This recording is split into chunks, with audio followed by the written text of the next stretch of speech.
மாலை மழை பெய்து கொண்டிருந்தது. புதுச்சேரி கடற்கரைக்கு அருகிலுள்ள சிறிய டீ கடையில் அரவிந்த் தனியாக அமர்ந்திருந்தான். கையில் குளிர்ந்த டீ, கண்களில் தூங்காத இரவுகளின் சோர்வு. அவன் தினமும் அந்த சேம் இடத்துக்கு வருவான். காரணம் நந்தினி. ஒரு வருடத்திற்கு முன்பு அந்த டீ கடையில் தான் அவர்கள் முதல் முறையாக பேசினர். டீயை விட மழை நல்லா இருக்கு என்று நந்தினி சிரித்தாள். அந்த சிரிப்பு அரவிந்தின் வாழ்க்கையே மாற்றியது.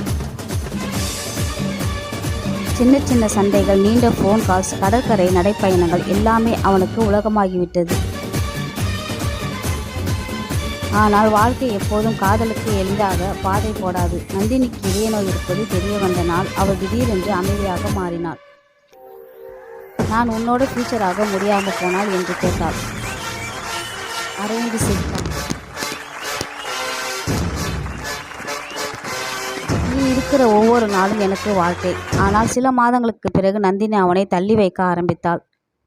கால்ஸ் குறைந்தது, மெசேஜஸ் இல்லை. ஒரு நாள் முழுக்க காணாமல் போனாள். அவள் விட்டு சென்ற ஒரே விஷயம் ஒரு கடிதம்.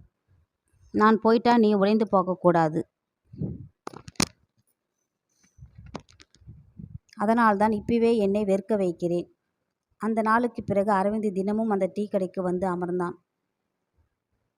அவள் மீண்டும் வருவாளோ என்று. அந்த மாலை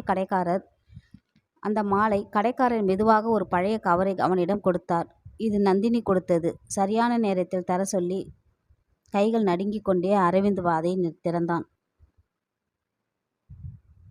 உள்ளே ஒரு போட்டோ. அதில் நந்தினி மருத்துவமனை படுக்கையில் இருந்தாலும் சிரித்து கொண்டிருந்தாள்.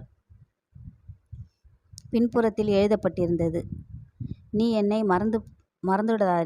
மறந்துடாதேன்னு சொல்ல மாட்டேன். ஆனால் என்னை நினைச்சி உன் வாழ்க்கையை நிறுத்திடாதே.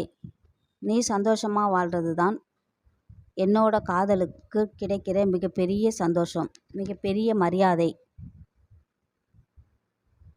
அரவிந்தின் கண்களில் கண்ணீர் வழிந்தது. ஆனால் அந்த நாள் முதல் அவன் அந்த டீ கடைக்கு வருவதை நிறுத்திவிட்டான். ஏனெனில் சில காதல்கள் சேருவதற்காக இல்லை, வாழ்க்கையை மாற்றுவதற்காக.